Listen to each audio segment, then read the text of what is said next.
बिस्मिल्लाहिर्रहमानिर्रहीम, अस्सलाम वालेकुम नादरीन। आप यूट्यूब चैनल देख रहे हैं। मैं इमरान खान हूँ। मैंने आपको कई दफ़ा ये बात बताई थी कि इमरान खान साहब को जेल में ये नहीं बताया जाता कि ड्रोन हमले कैसे हो रहे हैं और उनका नुकसान क्या हो रहा है। लगातार 2 महीनों से उनको ये इन्फॉर्मेशन नहीं दी जा रही थी। अब इमरान खान साहब को जब इन्फॉर्मेशन दी गई है तो उन्होंने इसके ऊपर बड़ा सीधा सीधा रद्द-ए-अमल जारी किया है। वो रद्द-ए-अमल मैं आपको बताता हूँ, लेकिन मादनियात के बिल के हवाले से भी मैंने आपसे अर्ज़ किया था कि इमरान खान साहब को लाइल्म रखने की कोशिश की गई थी। और इमरान खान साहब का बयान है, ज़रा ये बयान आप गौर से सुन लें, फिर मैं आपको कुछ चीज़ें और बताता हूँ जो इमरान खान साहब ने आज जेल में कही हैं। क्योंकि आज इमरान खान साहब के केस की समाअत हुई, कुछ सहाफ़ी भी वहाँ पे गए, कुछ वकला भी वहाँ पे गए, इमरान खान साहब की पार्टी के लोग भी वहाँ पे गए। अली अमीन गंडापुर की और दीगर वकला की मुलाकातें भी हुई। अली अमीन गंडापुर को इमरान खान साहब अलग में भी मिले। इमरान खान साहब ने आज बहुत सारे इबहाम और बहुत सारी कन्फ्यूजन्स ख़त्म कर दी हैं। कैदी नंबर 804 कहाँ पे खड़ा है और किस शिद्दत के साथ खड़ा है, ये मैं आपको इस वीलॉग में बताता हूँ। लेकिन सबसे पहले इमरान खान साहब का स्टेटमेंट होगा। मुझे आज खैबर पख्तूनख्वा के इलाकों में किए गए ड्रोन अटैक्स के हवाले से तफसीलात पता चली। ये अली अमीन गंडापुर साहब मिले थे पहले, इन्होंने भी नहीं बताया था। बाकी पार्टी के लोग मिलते रहे, उन्होंने भी नहीं बताया। जो कंप्रोमाइज लोग मिलते रहे, बैरिस्टर गौहर बार बार मिले, उन्होंने भी नहीं बताया। इमरान खान साहब की बहनों को मिलने ही नहीं दिया गया। और अब इमरान खान साहब को तफसीलात पता चली। वो कह रहे हैं कि मैं ड्रोन हमलों में मासूम पाकिस्तानी शहरियों की शहादत पर नहायत रंजीदा हूं और उसकी शदीद मजम्मत करता हूं। मैं खैबर पख्तूनख्वा हुकूमत को हदायत करता हूं कि वफाकी हुकूमत को एहतजाज रिकॉर्ड करवाएं और इन ड्रोन हमलों को फौरी तौर पर रुकवाएं। ड्रोन हमलों में मासूम शहरियों की हलाकत से दहशतगर्दी कम नहीं होती बल्कि मजीद बढ़ती है। हमारी कई सालों की जिद्दोजहद के बाद पाकिस्तान में अमरीकी ड्रोन हमले रुके थे। अगर आप दहशतगर्दी के खिलाफ हैं तो अपने ही लोगों के घरों पर बम मत गिराएं। माशाल्लाह general Asim Munir field marshal बन गए। वैसे बेहतर था कि वो फील्ड मार्शल की जगह खुद को बादशाह का टाइटल देते। अब इसका मतलब यह है कि उन्होंने फील्ड मार्शल का टाइटल भी खुद को, इमरान खान साहब के बकौल जनरल आसिम मुनीर ने अपने आप को फील्ड मार्शल का टाइटल खुद ही दिया है। और वैसे ये बात सच भी है। क्या पिद्दी और क्या पिद्दी का शोरबा। ये हुकूमत बनाएगी आसिम मुनीर साहब को फील्ड मार्शल। आसिम मुनीर साहब इनको जो कहेंगे ये वही करेंगे। वो नहीं कहेंगे कि आसिम मुनीर साहब को ये बुलाना शुरू कर दें, वो बुलाना शुरू कर देंगे। ये हुकूमत उन्हीं के मरहूने मिन्नत है, उन्हीं के कंट्रोल में है। एक्चुअली इस मुल्क के अंदर जिसकी हकमियत है वो तो मिलिट्री एस्टेब्लिशमेंट है। ये बेचारे सियासतदान क्या बेचते हैं, इनके पल्ले कख भी नहीं है। ये सारे के सारे काणे हैं। इनको लाकर बिठाया गया है जाली सीटों के ऊपर, जाली फार्म 47 के ऊपर। तो इमरान खान ने कहा कि वो फील्ड मार्शल की जगह खुद को बादशाह का टाइटल देते, क्योंकि इस वक्त मुल्क में जंगल का कानून राइज है और जंगल के कानून में तो बादशाह होता है। मेरे साथ जो डील की अफवाहें फैलाई जा रही हैं, कोई डील नहीं हुई, ना ही डील के हवाले से बातचीत जारी है। ये सब झूठ है। हमारी फोर्सेस खसूसन एयरफोर्स ने जिस तरह मोदी के अज़ाइम को नाकाम बनाया, उसके बाद मुझे खदशा है कि अब मज़ीद हमाकत करेगा, जिसके लिए हमें बतौर कौम तैयार रहना है। मैं खुद एस्टेब्लिशमेंट को दावत दे रहा हूँ कि अगर पाकिस्तान के मफाद में बात करना चाहते हैं, पाकिस्तान की फ़िक्र है, तो आकर बात करें। इस वक्त मुल्क को बैरूनी खतरात, बढ़ती हुई दहशतगर्दी और मईशत की बहाली के लिए इकट्ठा होना पड़ेगा। मैं ना पहले अपने लिए कुछ मांग रहा था, ना अब मांगूंगा। पाकिस्तान में इस वक्त ऐसा माहौल बना दिया गया है कि कानून सिर्फ कमज़ोरों के लिए है, ताकतवर के लिए नहीं है। यही निज़ाम की सबसे बड़ी खराबी है। जमहूरियत 2 बुनियादी चीज़ों पर कायम होती है। नंबर 1 कानून की बालादस्ती, नंबर 2 इखलाकी इक़्तिदार। आज जमहूरियत के इन दोनों सतूनों को ज़मीन बोस कर दिया गया है। जो हालात चल रहे हैं वो इस बात के गमास हैं कि जमहूरियत की रूह को कुचला जा रहा है। जब आप लोगों को यह पैगाम देंगे कि जितना बड़ा चोर होगा इतना बड़ा ओहदा मिलेगा, तो इंसाफ का जनाजा निकल जाता है। आसफ जरदारी की बहन के खिलाफ 5 अपार्टमेंट्स का केस नैब के पास है, जो मुलाजमीन के नाम पर है। वो खुद मुल्क से बाहर है और कोई पूछने वाला नहीं है। शहबाज शरीफ पर 22 अरब रुपए मनी लॉन्ड्रिंग का केस था, इसके बावजूद उसे वजीर आजम बना दिया गया। पिछले 3 सालों में पाकिस्तान की इखलाकी इक़्तिदार और आईनी ढांचे को बिल्कुल तबाह करके रख दिया गया है। तोशाखाना 2 केस में मज़ाइका केस ट्रायल दोबारा शुरू किया गया है। बाकी जेल की तरह जेल कोर्ट भी एक कर्नल की मर्जी से चलाई जाती है। मेरी बहनों और वकला तबको कोर्ट में आने से रोका जा रहा है। मेरे रुफ़का तबको मुझसे नहीं मिलने दिया जाता। मेरे बच्चों से कही माँ मेरी बात नहीं करवाई जाती। मेरी किताबें तक नहीं पहुँचने दी जाती और ना ही मेरे ज़ाती मुआलिज तक मुझे रसाई दी जाती है। ये सब अदालती अहकामात और कवानीन की मुसलसल तौहीन है। अब आए नाज़रीन उस बात की तरफ जो मैंने आपसे कही थी। एक तो देखिए, अली अमीन गंडापुर को इमरान खान साहब ने क्या कहा। शदीद बरहम हुए अली अमीन गंडापुर पर इमरान खान। ये जुबैर अली खान साहब की स्टोरी, और जो लोग इमरान खान साहब के साथ, दीगर अली अमीन के साथ इमरान खान को जाकर मिले हैं, वो भी क्लेम कुछ इसी तरह का ऑफ द रिकॉर्ड कर रहे हैं। सामने अली अमीन गंडापुर के बोलना तो मुश्किल है उनके लिए, लेकिन वो ऑफ द रिकॉर्ड बता रहे हैं जनाब चंगी क्लास हुई अली अमीन गंडापुर की, इमरान खान साहब ने की है। और अगर खैबर पख्तूनख्वा की आवाम को हम महफूज नहीं बना सकते तो इस हुकूमत का क्या फ़ायदा? इस्तीफा दे दो। अगर हमारे लोगों पर ड्रोन हमले किए जा रहे हैं तो असेंबली ही तहलील कर दें। इमरान खान का वज़ीरिस्तान ड्रोन हमले पर शदीद बरहमी का इजहार, ये जनाब इमरान खान साहब ने कहा। उसके अलावा इमरान खान साहब ने जो बातें रिपोर्ट हुई हैं डिफरेंट सोर्सेज से, मैं आपको बताता हूँ। उन्होंने कहा तुम हर महीने आ जाते हो, अली अमीन गंडापुर को कहा कि जनाब मुज़ाकरात हो रहे हैं, मुज़ाकरात करने चाहिए, मुज़ाकरात चल रहे हैं, तो कोई मुज़ाकरात नहीं हो रहे। हुकूमत से बिल्कुल किसी किस्म के मुज़ाकरात नहीं होंगे, जो बात होगी एस्टेब्लिशमेंट के साथ होगी, और एस्टेब्लिशमेंट जो है वो अगर बात करना चाहती है तो आए मेरे साथ बात करें। अब ये इमरान खान साहब क्यों कह रहे हैं? देखें लुब्बे लुबाब तो यही है ना, यहाँ बहुत सारे लोग अपनी अपनी दुकान खोलकर बैठ जाएंगे कि जी सियासतदानों को आपस में बात करनी चाहिए, सियासतदान खुद अपनी स्पेस एस्टेब्लिशमेंट को दे देते हैं। हम अपने आप को धोखे में क्यों रख रहे हैं भाई? सबको पता है सारा इख्तियार और सारा इख्तियार जनरल आसिम मुनीर साहब के पास है। सब कुछ जो है वो मिलिट्री एस्टेब्लिशमेंट के पास है, हर चीज को वो कंट्रोल कर रहे हैं, स्याह और सफेद के वो मालिक हैं, तो उन्हीं से बात होगी ना भाई। जिनके पास असली फॉर्म 45 है जो लेकर चले गए मैंडेट, उन्हीं से बात होगी ना कि वापस दे दें, या ये जाली बनाई हुई हुकूमत के साथ बैठ के सिर्फ लूडो खेलते रहें। इनके साथ तो बात करने का फायदा कोई नहीं है। ये अपनी मर्जी से वॉशरूम नहीं जा सकते, अपनी मर्जी से स्टेटमेंट नहीं दे सकते। बातें इनकी बहुत बड़ी बड़ी है, लेकिन पल्ले इनके कख भी नहीं है। इनकी सियासी औकात जीरो है, फैसला साजी के अंदर इनका किरदार जीरो है। तो इनके साथ मुज़ाकरात करके इमरान खान ने क्या करना है? देखिए एस्टेब्लिशमेंट ऑफ द रिकॉर्ड ये पैगाम भिजवाती रहती है, और वो हम लोगों को, सहाफियों को भी ये कहते रहते हैं। इवन जो अली अमीन गंडापुर है उनको भी ये कहते हैं ये, और बहुत सारे दोस्तों को ये बता रहे हैं कि जनाब अब सियासतदानों को आपस में बात करनी चाहिए, हम पीछे बैठे हुए हैं ना, हम मामला हल करवाते हैं, सियासतदानों से बात करें, हुकूमत के साथ बात करें। इमरान खान साहब की पार्टी या पोजीशन, तो वो सामने आने से डरते हैं, सामने आना नहीं चाहते। इमरान खान ये कहते हैं कि भाई सारा कुछ जो तुम कर रहे हो तो सामने भी आ जाओ, कपड़े उतार के आ जाओ, पता चल जाए कौन क्या कर रहा है। इमरान खान ये चाहते हैं कि एस्टेब्लिशमेंट खुद बातचीत करे, ताकि कोई अगर रह भी गया ओला तो वो भी खत्म हो जाए। लेकिन एस्टेब्लिशमेंट की ये बुजदिली है जो हमेशा से है कि वो खुलकर सामने नहीं आते। खुलकर आना हो तो फिर मार्शल लॉ ही लगा देना, तो वो खुलकर सामने नहीं आते। और इस वक्त सूरत हाल ये है कि खान साहब कह रहे हैं कि अब ताकत तो है ही नहीं आपके पास, इख्तियार है ही नहीं इनके पास, ये सारे जाली आकर बैठे हुए, मैं इनके साथ क्यों बात करूं? मैं तो बात करूंगा उनके साथ जिन्होंने ये सारा इख्तियार छीना है, जिनके पास ताकत है, जिनके पास फैसला करने की कुव्वत है। अगर मुल्क को बचाना है तो आ जाओ, मुझे कोई डील नहीं चाहिए। वो ये साफ कहता है कि मैं सारी जिंदगी जेल में गुजारूंगा। ये फवाद चौधरी का स्टेटमेंट आप देख लेना, यहाँ एक फवाद चौधरी का स्टेटमेंट है, ये इमरान खान साहब से मिलकर आए। इन्होंने कहा जी आज कई हफ्तों की तातुल के बाद इमरान खान साहब से अडयाला जेल में मुलाकात हुई। रवायती ट्राउजर और टी शर्ट में पसीने से शराबोर इमरान खान गैर मुतजलजल अपने मौक़िफ़ से 1 इंच पीछे नहीं हटे। 2 साल की कैद जो बड़े बड़े लोगों को तोड़ देती है, इस मर्द जरी का कुछ नहीं बिगाड़ सकी। मैंने बहरहाल उनसे रिक्वेस्ट की कि टेम्परेचर पीछे लाना है मुल्क के मफाद में, और अपोजिशन अलायंस बनाकर मुज़ाकरात किए जाएँ, और एस्टेब्लिशमेंट और सियासी जमातों से सबसे मिलकर बात की जाए। मुस्तकबिल के फ्रेमवर्क की तरफ हमें बढ़ना चाहिए, ये वाहिद सूरत है। तो इमरान खान ने बात सुनी और ये कहा कि अगली मुलाकात में बात करेंगे। मैं जानता हूँ इमरान खान साहब ने क्या होगा, ठीक है इस पर बात करेंगे, बाद में देखते हैं।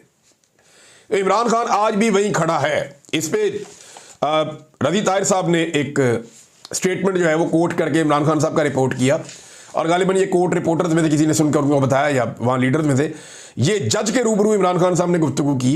उन्होंने कहा अगर फील्ड मार्शल ने कसम खाई है तो मैंने भी कसम खाई है कि किसी सूरत यजीद के आगे नहीं झुकना।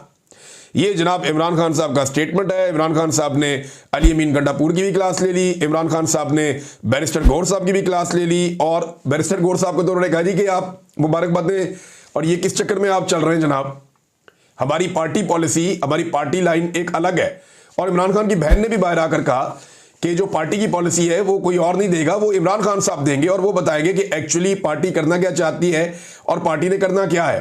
अलीमा खान साहबा ने बाहर आकर क्या क्या कहा, ये कुछ चीजें मैं आपके सामने रखता हूं। एक, उन्होंने कहा मईशत, दहशतगर्दी और मोदी के खतरे की वजह से इमरान खान ने कहा कि मैं एस्टेब्लिशमेंट को कहता हूं कि आए बात करें, मैं बात करने को तैयार हूं। उन्होंने ये नहीं कहा कि मेरे दरवाजे खुले हैं, लेकिन पाकिस्तान के लिए बात करने को तैयार हूं। नंबर 2, इमरान खान ने आज कहा है कि जो एक कैदी की सहूलियत होती हैं वो मुझे नहीं दी जा रही। मुझे मेरा कानूनी हक नहीं दिया जा रहा। 8 दिन पहले 11 किताबें भेजी गई, लेकिन अभी तक इमरान खान को फराहम नहीं की गई। 8 महीनों में सिर्फ एक दफ़ा बच्चों से बात करवाई गई, जो कि 3 महीने पहले की गई थी। अच्छा जी, और उन्होंने बताया कि इमरान खान ने कहा है कि मैंने कहा था कि मोदी जख्मी जानवर है, ये पाकिस्तान पर हमला करेगा, ये दहशतगर्दी हो रही है, इसमें इंडिया मुलव्वस है, मतलब मोदी एक्टिव हो चुका है, कौम ने मुत्तहिद रहना है और अलर्ट रहना है, मोदी हमला करेगा। ये इमरान खान की बात अलीमा खान ने बताई। फिर बताया कि आइंदा जो भी कहेगा कि मुज़ाकरात हो रहे हैं, एक तो आपने इन खबरों पर एतमाद नहीं करना, और अगर पार्टी के अंदर से कोई कहे कि मुज़ाकरात हो रहे हैं तो आपने समझना है कि वो अफवाहें फैला रहा है और इसका पार्टी से कोई ताल्लुक नहीं है। वैसे लास्ट टाइम ये अली अमीन गंडापुर ने कहा था कि इमरान खान साहब ने मुज़ाकरात के लिए ग्रीन सिग्नल दे दिया या मुज़ाकरात की इजाज़त दे दी है। आज अली अमीन गंडापुर साहब बाहर आए तो बदले बदले थे। नॉर्मली वो मीडिया से ऐसे बातचीत भी नहीं करते, लेकिन आज आकर उन्हें अनाउंस करना पड़ा। उन्होंने कहा जी इमरान खान साहब ने मुझे कह दिया कि तहरीक चलानी है, अब मैं दोनों कंधे फराम करूंगा, मैं तहरीक चलाऊंगा, मैं ये करूंगा। तो जो अंदर इमरान खान साहब ने किया इन सब के साथ, यानी ये वो इमरान खान है जिसकी पार्टी है, उसका कंट्रोल है, ये सारे इमरान खान साहब की वजह से इक़्तिदार में बैठे हुए आकर। और एक आदमी जिससे पूरी कौम ने उम्मीद बांधी हुई है, उस आदमी को इन्होंने जेल के अंदर बंद किया हुआ है। और ये जो सियासतदान है, ये बाहर अपनी मौज मस्ती की जिंदगी गुजार रहे हैं, इन्हें परवाही कोई नहीं, ये अपने इक़्तिदार के नशे एंजॉय कर रहे हैं और स्टेटमेंट्स ऐसे देते हैं जैसे एक इधर का स्टेटमेंट देता है, एक उधर का देता है। इमरान खान की पॉलिसी को फॉलो कोई नहीं करता, 2-2 महीने उसकी मुलाकातें रोक देते हैं, ये वहां भी कुछ नहीं करते। तो आज इमरान खान साहब ने चंगी क्लास ली है, अली अमीन गंडापुर साहब की भी और मिनिस्टर गौर साहब की भी। मुख्तलिफ जो रिपोर्टें हैं उनके मुताबिक जो लोग क्लेम कर रहे हैं, उन्होंने जो बताया उसके मुताबिक मैं चीजें आपके सामने रख रहा हूं। फिर नईम हैदर पंजूता साहब ने इमरान खान साहब से पूछा कि 6 मई को आपकी मुलाकात हुई थी, तो उस पर इमरान खान साहब ने बताया कि किसी से कोई मुलाकात मेरी नहीं हुई। तो ये तरदीद भी आ गई कि इमरान खान साहब की कोई मुलाकात हुई थी, उन्होंने इसके ऊपर तरदीद कर दी है। लेकिन दूसरी तरफ से वो अभी भी बज़िद हैं जिन लोगों ने ये खबर दी हुई है या जिन लोगों ने खबर फैलवाई है कि जनाब इमरान खान साहब से बात तो हुई थी। और वो एक्चुअली मामला ये था, जो अभी 1-2 और दोस्तों ने मुझे बताया, उन्होंने कहा जी एक्चुअली मामला ये था कि जंग की सूरत में इमरान खान साहब को सिक्योर करने के हवाले से उन तक कोई इंफॉर्मेशन पहुंचाई गई थी और उन्हें एक ब्रीफिंग दी गई थी और उसमें इमरान खान साहब से रिक्वेस्ट की गई थी कि आपने कोऑपरेट करना है। लेकिन इमरान खान साहब की जानिब से या उनकी पार्टी की जानिब से इसमें तरदीद आ चुकी है। तो जब उन्होंने कह दिया कि नहीं हुआ, तो जब तक दूसरी साइड या पाकिस्तान की एस्टेब्लिशमेंट या डीजी आईएसपीआर खुद आकर नहीं कहते कि वाकई में इमरान खान साहब से 6 मई 7 मई को कोई मुलाकात हुई थी, तो तब तक तो अभी हम कुछ नहीं कह सकते, क्योंकि एक पार्टी ने बात की है, दूसरी पार्टी तो बात करती नहीं, सामने आती नहीं। तो जिस पार्टी ने बात की उन्होंने कहा जी मुलाकात हुई नहीं, अब दूसरी पार्टी आकर क्लेम करे तो फिर ही बात आगे बढ़ेगी, वरना ये बात यहीं पे रुक के खत्म हो जाती है। अब नाज़रीन एक और स्टेटमेंट है जो इमरान खान साहब ने दिया, मल्टीपल स्टेटमेंट्स हैं, और उन्होंने कहा जी कि खैबर पख्तूनख्वा में लंगड़ी लूली हुकूमत के बजाय आप इस्तीफा दे दें या असम्बली तहलील कर दें। इसको इमरान खान साहब ने इसको तरजीह बनाने का कहा। उन्होंने कहा आईजी तो तुम कर नहीं सकते अपनी मर्जी का चेंज, तो ऐसी हुकूमत का क्या फायदा, ये भी ताना इमरान खान साहब ने दिया। शेख वकास अकरम साहब के हवाले से मुझे एक सहाफ़ी ने बताया कि उनके हवाले से इमरान खान साहब ने कहा कि वो पेशावर से क्यों नहीं बाहर निकल रहे, अगर वो सूबे से बाहर नहीं निकलते तो फिर चेंज किया जाए ये जो ओहदा है इंफॉर्मेशन सेक्रेटरी का, कि शेख वकास अकरम साहब प्रेस कॉन्फ्रेंस नहीं कर पा रहे, सामने नहीं आ पा रहे, खुलकर पार्टी का बयानिया नहीं बयान कर पा रहे, तो ट्वीट करने से तो पार्टी नहीं चलती ना। तो इस पे भी इमरान खान साहब ने तनकीद की। बैरिस्टर गौहर साहब के मामले में, शेख वकास अकरम साहब के मामले में, अली अमीन गंडापुर साहब के मामले में इमरान खान साहब ने बड़ी क्लैरिटी के साथ इनके सामने चीज़ें रखी और बड़ी सख्ती के साथ अपने मौक़िफ़ को दोहराया है। अब नाज़रीन जो टिकटॉक हुकूमत है ना, ये जाली फार्म 47 के ऊपर बनी हुई वज़ीर आला, इन्होंने कहा कि जी 9 मई को जो है वो ज़्यादा नुकसान हुआ पाकिस्तान का, और भारत ने जो हमला किया ऑपरेशन सिंदूर में वो पाकिस्तान का उतना नुकसान नहीं हुआ। मोदी की मोहब्बत में ये ख़ानदान अंधा होता चला जा रहा है, मोदी के इश्क और उसके प्यार के अंदर ये बाप बेटी जो है वो बहते चले जा रहे हैं। इन्हें समझ नहीं आ रही कि ये अपने यार मोदी को कैसे फ़ायदा पहुंचाएं। यानी अब वो ये कह रहे हैं, यानी इमरान खान से इनका खौफ इतना है, इनको मोदी से डर नहीं है, कैदी से डर है। ये मोदी से नहीं डरते, ये कैदी से डरते हैं। ये मोदी के खिलाफ नहीं है, ये कैदी के खिलाफ है। ये मोदी को पाकिस्तान का दुश्मन नहीं समझते, ये कैदी को पाकिस्तान का दुश्मन समझते हैं। आप अंदाजा करें इनकी सोच का कि टिकटॉकर वज़ीर आला फरमा रही हैं कि पीटीआई ने ज्यादा नुकसान किया 9 मई को और भारत ने कम नुकसान किया। तो जनाब मैं चंद चीजें आपके सामने रखता हूं। क्या पाकिस्तान तहरीक इंसाफ ने बहुत सारी मसाजिद तबाह कर दी? क्या पाकिस्तान तहरीक इंसाफ ने पाकिस्तान में दर्जनों मिसाइल दाग दिए? क्या 50 से ज़्यादा शहरी और फौजी जवान जो है वो शहीद कर दिए? क्या पाकिस्तान के अंदर बम और ड्रोन हमले किए?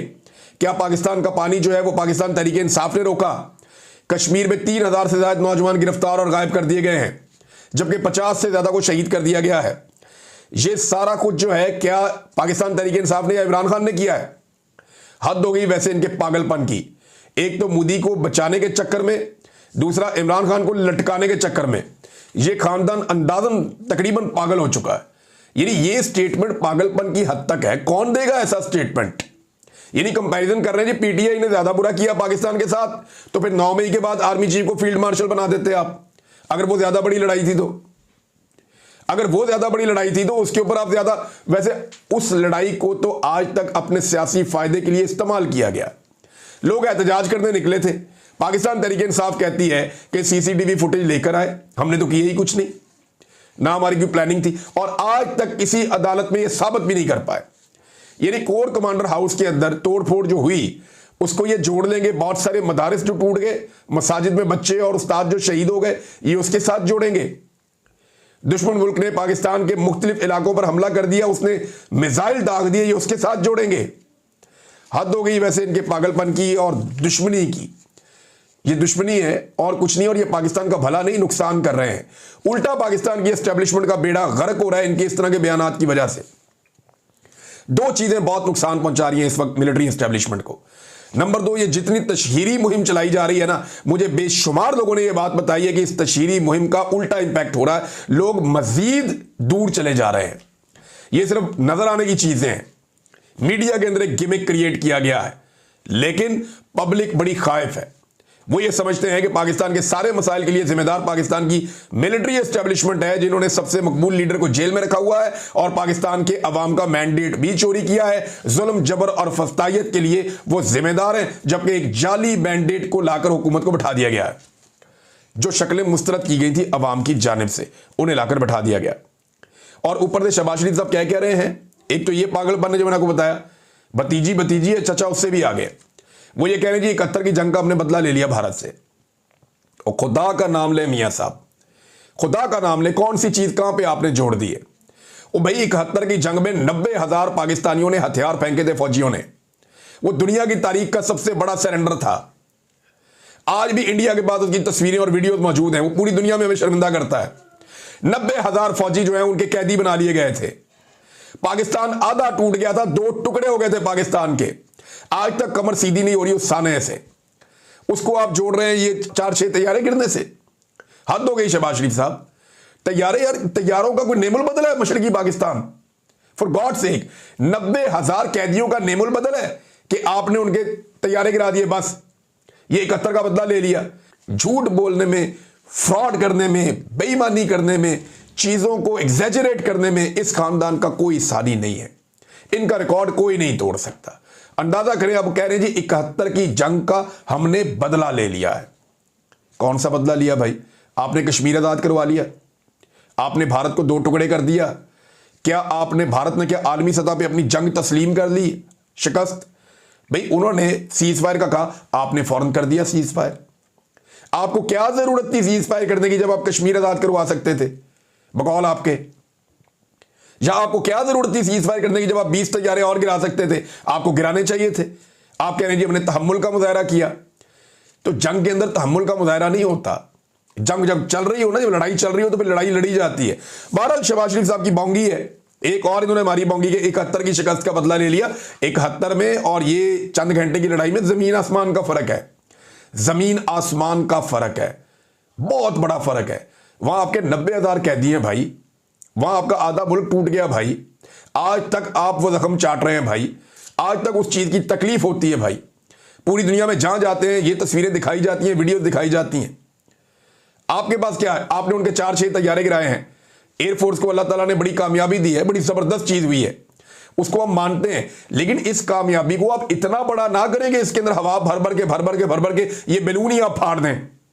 फैसल वाडा साहब का मुतालबा चेक करें आप जरा। आप ये शाह से ज्यादा शाह के वफादार लोग हैं और इनकी हरकतें चेक करें। पाकिस्तान में लोगों के पास खाने के लिए नहीं है, हालात पाकिस्तानियों के पतले हैं, तो इनकी जनाब डिमांड आई है कि फौरी तौर पे बजट में फौज के मजीद इजाफा किया जाए। हालांकि थोड़ा अर्सा पहले 18% का एक इजाफा किया गया था जब जंग के हालात बनने जा रहे थे। फौज की तमाम फोर्सेज की तनख्वाहें डबल और दिफाई बजट बढ़ाना पड़ेगा, ये फैसल वाडा कह रहे हैं। और किस जंगी जुनून में भाई कौम को लेकर जा रहे हो? क्या ये कौम इतना बोझ उठा सकती है? कहां से लेकर आएंगे इतने पैसे? हमारे पास एटम बम है, हमारे पास मिसाइल्स हैं, हमारे पास फौज मौजूद है। अब और क्या हमने करना है? और फौज ने अच्छी लड़ाई लड़के दिखाई है बकौल उठ के और बकौल आप लोगों के सबके। तो ये शाह से ज्यादा शाह के वफादार जो है ना, अपने छोटे से फायदे के लिए, अपनी एक बोटी के लिए कौम का बकरा और ऊंट सेवा करने के चक्कर में रहते हैं हमेशा। भाई गरीब कौम है, पहले ही सारे तरक्याती मंसूबे रुक गए हैं। IMF अपने गले के ऊपर जो है वो छुरी रखी हुई है, किसी वक्त भी आपको सेवा कर देंगे। हर चीज आप गैरों से पूछकर कर रहे हैं, बजट आप अपना बना नहीं सकते। और हद हो गई यहां पे, ये कह रहे हैं जनाब कि अब मजीद बजट को बढ़ाया जाए। तो भाई अगर बजट मजीद बढ़ाना है ना, तो सबसे पहले जी कौमी असम्बली के जो अरकान हैं, जो सेनेटर्स हैं, जो सूबाई असम्बली के अरकान हैं, ये जितने हुकूमत के अंदर सियासतदान हैं, ये सारे अपने खर्चे छोड़ें। ये जो लग्जरी लाइफस्टाइल है ना, चाहे वो जजों का है, चाहे वो जर्नेलों का है, चाहे वो सियासतदानों का है, चाहे जितने सरकारी मुलाजमीन का है, वो सारा खत्म करवाएं आप। भाई सबसे पहले इनसे मुराद वापस लेना, सबसे पहले इनसे लशपश किस्म की लाइफ वापस लें। फिर आप गरीब आदमी से कहेंगे अपना पेट काट के दो, भाई हमने मजीद दिफाई बजट जो है वो बढ़ाना है। आप पहले कुर्बानी आपको देनी पड़ेगी। अब तक के लिए इतनी, अपना ख्याल रखिएगा, अपने चैनल का भी। अल्लाह हाफिज।